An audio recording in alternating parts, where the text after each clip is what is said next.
Bueno, vamos a prepararnos ahora entonces para la predicación de la palabra del Señor y nos encontramos vamos a tener ahora la lectura de la palabra del Señor. Voy a leerlo y bueno, vamos considerándolo. Mejor vamos considerándolo. El sermón se titula Es el agua convertida en vino en Juan capítulo 2, los versículos del 1 al 11. Ahora, si ustedes recuerdan, antes de llegar al capítulo 2, bueno, ¿cuántos saben que antes del 2 está el 1? No, pero lo que quiero decir es que el capítulo 1 es donde los discípulos de Juan el Bautista comienzan a seguir a nuestro Señor. Y de hecho, ahí está la iglesia. Ya hay varios seguidores. Vamos a ver si nos acordamos. Están primeramente los que siguen a Jesús, están Andrés y Juan. Luego se encuentran con Pedro. Luego se encuentran con Felipe. Y finalmente se encuentran con Natanael. Entonces, ya para este momento, aquí que encontramos en el capítulo 2, ya hay un seguimiento. Los discípulos de Juan están siguiendo a Jesús. De hecho, ahí está la iglesia. Ese es el comienzo de la iglesia. Y cuando llegamos aquí al capítulo 2 de Juan, entonces encontramos, vamos a leer, dice, y al tercer día. El tercer día es siguiendo la secuencia de Juan capítulo 1. Y al tercer día hubo una boda en Caná de Galilea y estuvo ahí la madre de Jesús. Y fue también llamado Jesús y sus discípulos. Recuerden que ahora eran 5 los discípulos de Jesús a la boda. Entonces no solamente fue invitado Jesús, sino que fueron invitados también sus discípulos, que ya eran 5. Y faltando el vino, la madre de Jesús le dijo, no tienen vino. Ahora, ¿qué propósito tuvo María al decirle a Jesús, no tienen vino? Buena pregunta. En realidad no lo sabemos. Solo sabemos lo que siguió después. Ahora, Jesús le dijo, no tengo yo, ¿qué tengo yo contigo, mujer? Aún no ha venido mi hora. Sin embargo, inmediatamente lo hizo. Entonces, ¿qué es lo que Jesús está diciendo con esto? Yo creo que lo que Jesús está haciendo es que no se crea que Él está haciendo las cosas porque María se lo pidió. Precisamente eso es lo que Él está tratando de impedir. Que la gente crea que Jesús lo hizo porque María se lo pidió. Él está atajando eso, Él está parando eso, Él está haciendo ver que lo que Él va a hacer no es porque María se lo pidió, no es porque su madre se lo pidió, sino porque Él tomó la decisión de hacerlo. Y es por eso, ella le dijo, no tienen vino. ¿Qué intención tuvo ella al decírselo? No sé, Él no había hecho ningún milagro todavía. Esto fue principio de señales. Entonces, ¿qué propósito tuvo ella? ¿Era simplemente información o estaba sugiriendo que él hiciera algo al respecto? No lo sabemos. Lo que sí sabemos es que Jesús puso muy en claro cuál es su relación con su madre. Ella es su madre, pero no tiene nada que ver con su ministerio. No tiene nada que ver con su propósito aquí en la vida. Ella es su madre del Jesús terrenal, pero ella no tiene nada que ver con el Jesús celestial. No tiene nada que ver con el hecho de que él fuera hijo de Dios. Entonces, ella es su madre y vimos en los versículos, en los capítulos anteriores de los evangelios sinópticos en la vida de Jesús, donde la niñez y la adolescencia de Jesús, donde él aprendió a someterse a sus padres. Pero aquí ahora, ella le está pidiendo que haga algo, posiblemente no sabemos, que no tiene que ver con ella. Y él inmediatamente entonces puso la situación claro. Ella no tiene nada que ver con su ministerio. Ella no tiene nada que ver con su papel de hijo de Dios. Entonces él le dice, ¿qué tengo yo contigo, mujer? Aún no ha venido mi hora. Seguimos leyendo, versículo 5. Su madre dijo a los sirvientes, haced todo lo que él os dijere. Ahora, de nuevo, vemos aquí que ella está creyendo que él va a hacer algo. No lo sabemos, pero nada más ella lo que sí sabe es que los sirvientes necesitan seguir las instrucciones de él, lo que sea. Versículo 6. Y se habían puesto ahí 6 tinajas de piedra para agua, conforme a la purificación de los judíos, y en cada una cabían 2 o 3 cántaros. Ahora, ubiquémonos. El ritual de la purificación de los judíos era que una persona se metiera dentro del cántaro y se zambullera. De hecho, en el capítulo 3 vemos que los judíos vieron una identificación entre la purificación y el bautismo de Juan. Y le vinieron y le preguntaron en relación con eso. ¿Por qué? Porque en la purificación la persona se metía dentro del cántaro y se zambullía. En el bautismo era que el que estaba bautizando los cogía y los sumergía. Es la diferencia. Pero había una relación en la mente de ellos. Entonces, lo que quiero decir es que estas tinajas eran grandes, eran tinajas de piedra. O sea, no iban por ningún lado. No son las que se cargan el hombro y van para alguna parte. Son 6 tinajas de piedra para agua, pero conforme a la purificación de los judíos. Entonces, eran suficientemente grandes para que una persona se metiera dentro y se sumergiera. Porque aquí lo aclara, dice, en cada una cabían 2 o 3 cántaros. Los cántaros que ustedes ven en los dibujos donde eso sí la persona lo llevaba en el hombro, pero esos cántaros eran grandes. Entonces cabían 2 o 3 de esos cántaros en cada una de estas tinajas y eran 6. Así que saque cuenta. Seguimos leyendo. Les dijo Jesús, llenad estas tinajas de agua. Ahora, fue un rato que duraron llenando las tinajas de agua, ¿verdad? Entonces dice, llenad estas tinajas de agua. Y las llenaron hasta arriba. Y les dijo, sacad ahora de ellas y presentadlo al maestresala. Ahora, ¿quién era el maestresala? El maestresala era el maestro de ceremonias. Era el que administraba todo. Todo dependía de él. Y siempre los que estaban sirviendo presentaban todo al maestresala para que él lo probara primero antes de dárselo a los invitados. Él tenía que darle el visto bueno. ¿Por qué? Porque todo dependía de su reputación. Todo dependía de lo que la gente pensaba en él. O sea, él era un profesional. A él lo invitaban para que él dirigiera estas ceremonias. Y si las cosas salían mal, entonces no lo iban a estar invitando en otras partes. Todos se lo presentaban al maestresala o al maestro del evento y se lo presentaron a él para que él lo probara. Dice entonces, se lo presentaron a él.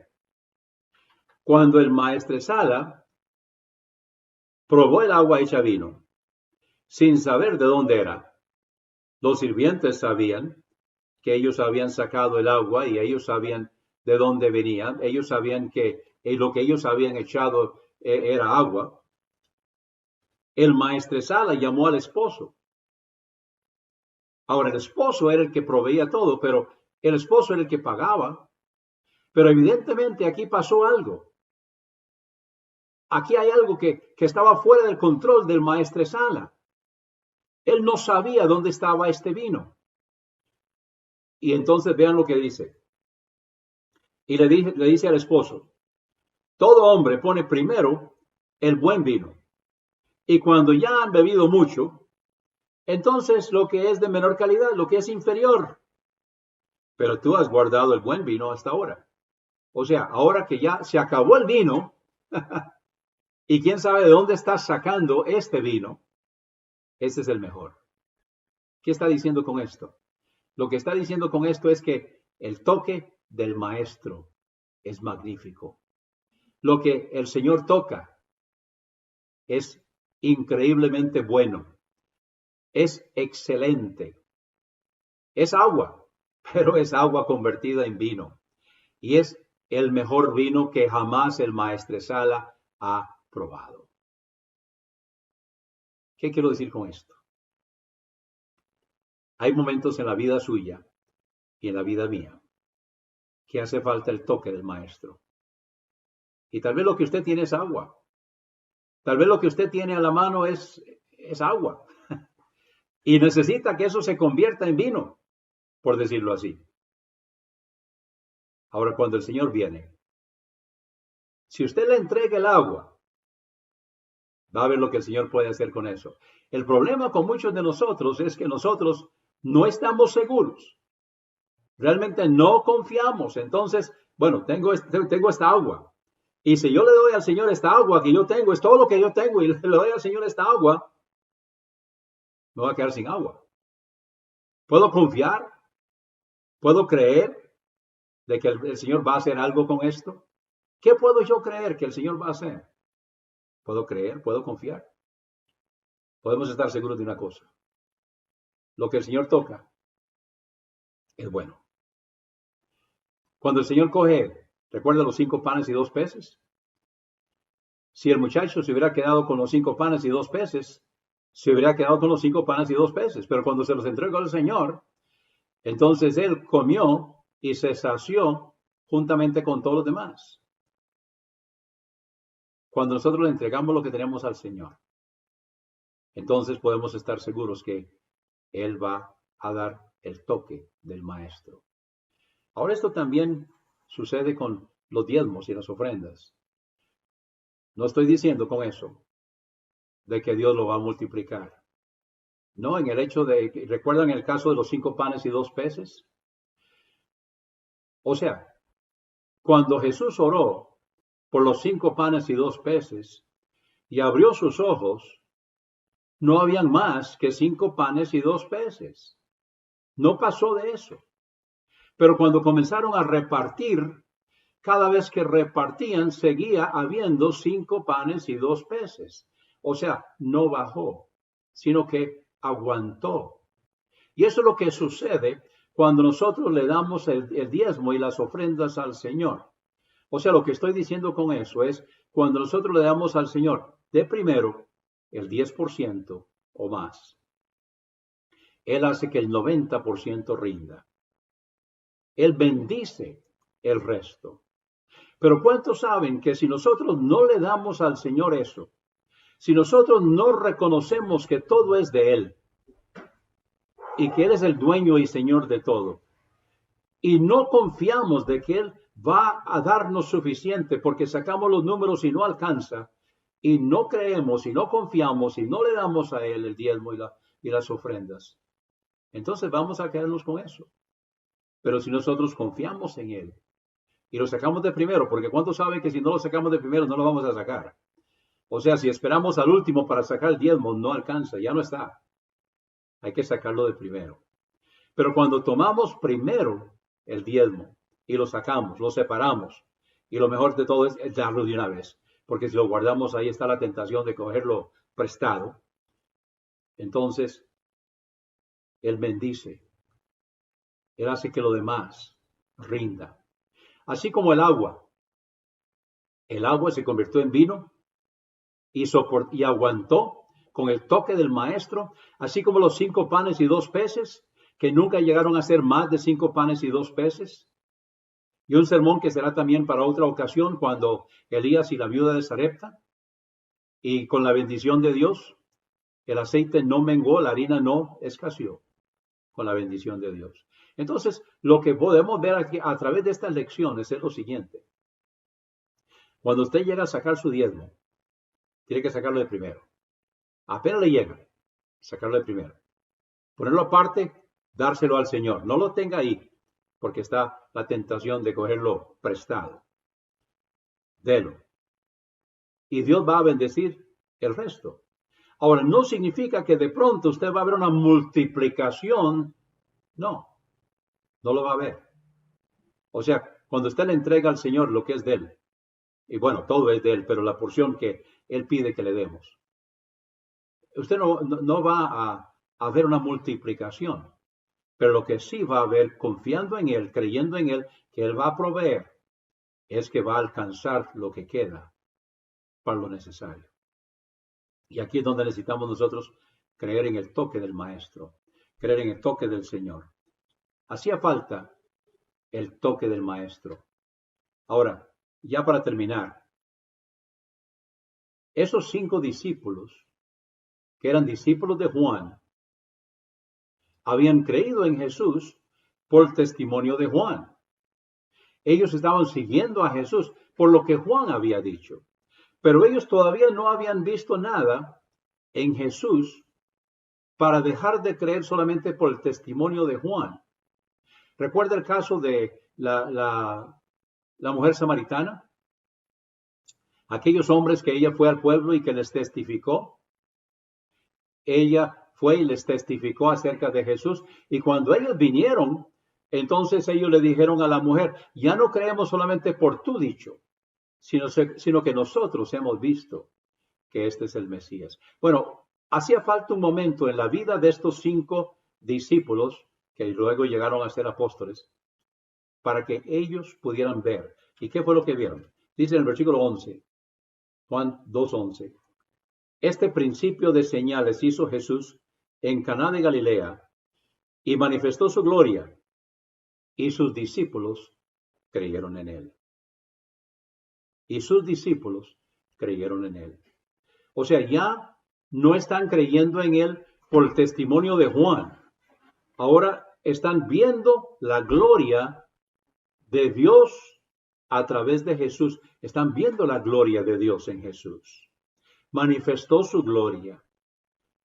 Es principio de señales. Y sus discípulos creyeron en él. Ahora, nosotros no estamos viendo los milagros que ellos vieron. Recuerda el caso de Tomás. Tomás no estaba presente cuando Jesús apareció el día de su resurrección. Cuando 8 días más tarde, Tomás sí estaba.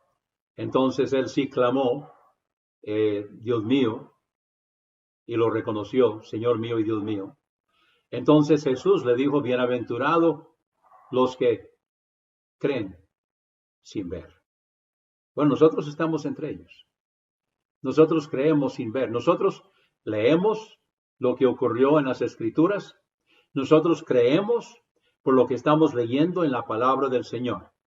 Los discípulos necesitaron ver este principio de señales. Y nosotros leemos y también creemos al leer estas cosas y al ver que estas cosas realmente ocurrieron. Estos discípulos eran discípulos de Juan. Ya ellos eran creyentes. Habían sido bautizados por Juan, que el bautismo de Juan era para formar parte de la iglesia que Jesús iba a iniciar. Luego Jesús estaría bautizando, pero eran discípulos. ¿Es usted discípulo? ¿Ha habido un momento en su vida que usted reconoció que era pecador? ¿Se arrepintió de todo corazón y aceptó a Cristo como Salvador personal? Si no ha habido un momento en su vida, hoy es el mejor día de su vida. No le voy a decir que es el único, no le voy a decir que es el último. No le voy a decir que usted no puede estar seguro que de aquí a 5 minutos va a estar vivo, por lo tanto necesita aceptar al Señor ya. No le voy a decir eso. Aunque es cierto, pero no le voy a decir eso. Lo que sí le voy a decir es que si usted está esperando un mejor momento, si usted está esperando un mejor día para aceptar al Señor, no espere más. Porque nunca habrá un mejor momento y el futuro es inseguro. Por lo tanto, usted necesita usar lo que tiene, este momento. Reconocer que es pecador, arrepentirse de todo corazón y aceptar a Cristo como Salvador personal. Y si usted lo hace, yo quiero saberlo, comuníquemelo. Le voy a mandar material para que pueda continuar en las cosas del Señor, en el camino cristiano. Si usted es hijo de Dios, salvado por la gracia del Señor, redimido por la sangre del Cordero, su nombre está inscrito en el libro de la vida. Cuando Cristo viene por usted. Quiero invitarlo ahora para que acepte el señorío de Cristo. Que usted pueda decir no solamente mi Salvador, sino también mi Señor. Que Él tome control de su vida. Porque cuando usted aceptó a Cristo como su Salvador personal, el Espíritu Santo vino a su espíritu, le dio vida y estableció morada. Y comenzó a trabajar en su alma, que es mente, sentimientos y voluntad. Ese proceso donde el Espíritu está trabajando en su alma se llama santificación. También en la palabra de Dios le llaman salvación. Es la fase de la salvación de esta vida, aquí ahora. Entonces, acéptelo como Señor. Reconózcalo como Señor. Permita que Él tome el control de cada una de las áreas de su vida. Usted cree tal vez que ya usted le entregó todo, pero va a haber un momento, si usted está leyendo la Biblia, si usted está apropiándose la palabra de Dios a su vida, va a llegar un momento en que el Señor lo va a confrontar y le va a decir como que me lo dijera a mí, Walter, ¿qué va a hacer con esto? ¿Va a seguir tratando de manejarlo usted o me lo va a entregar a mí? Y nosotros vamos a tener que tomar una decisión al respecto. Ahora, una mala decisión sería decirle al Señor, bueno, Señor, sí, ok, voy a pensarlo, voy a orar al respecto y yo te aviso. Esa es una mala decisión. Otra mala decisión es dejarlo para después. No hay que hacerlo. Pero si usted tal vez no tiene la información que necesita para tomar la decisión, entonces necesita tomar la decisión de conseguir la información que necesita para poder tomar la decisión. Y una vez que usted tiene la información necesaria para tomar la decisión, entonces tome la decisión de inmediato. Sea aceptar a Cristo como Salvador o sea aceptarlo como Señor. Y si es como Señor, entréguele a esa área de su vida. Porque si usted lo piensa, lo considera, entonces el Señor lo que va a tener que hacer es seguir adelante con otro proceso donde le está enseñando que usted no puede manejar la cosa, que usted no puede hacer todo lo que usted quiere hacer cuando es usted el que está en control. Y eso a veces duele, ese proceso a veces duele. Cuando pudimos haber reconocido, pudimos haberlo aceptado como Señor, pudimos haberle entregado el control de esa área de nuestra vida. Así que los 5 discípulos vieron la gloria del Señor en la manifestación de Jesucristo y creyeron en Él. Creyeron en Él como Señor, como Salvador y como Señor. ¿Cree usted en Jesucristo como Salvador y como Señor? Vamos a orar. Gracias, Señor, por la oportunidad que nos has dado esta tarde de alabarte, de bendecirte. Gracias, Señor, porque nos hemos podido presentar en tu nombre. Señor, gracias porque vemos a través de tu palabra tu poder. Y gracias, Señor, porque las cosas que tú haces, las haces, Señor, de manera que podamos aprender lecciones. Ayúdanos a entender la lección de la conversión de agua en vino. Y otras cosas, Señor, que el Espíritu Santo estará aplicando a las vidas de las personas que están escuchando, que tal vez yo no he mencionado, pero que tú les estás haciendo ver cosas que ocurren en la vida de ellos mismos y que necesitan tomar la decisión contigo. Si la persona no ha aceptado a Cristo como Salvador, que tome esa decisión ahora. Y si ya te recibió como Salvador, que te reciba como Señor y que tome esa decisión contigo esta tarde, Señor. Recibe la gloria, porque lo pedimos todo en el nombre de nuestro Señor Jesucristo. Amén. Hasta luego. Bendiciones.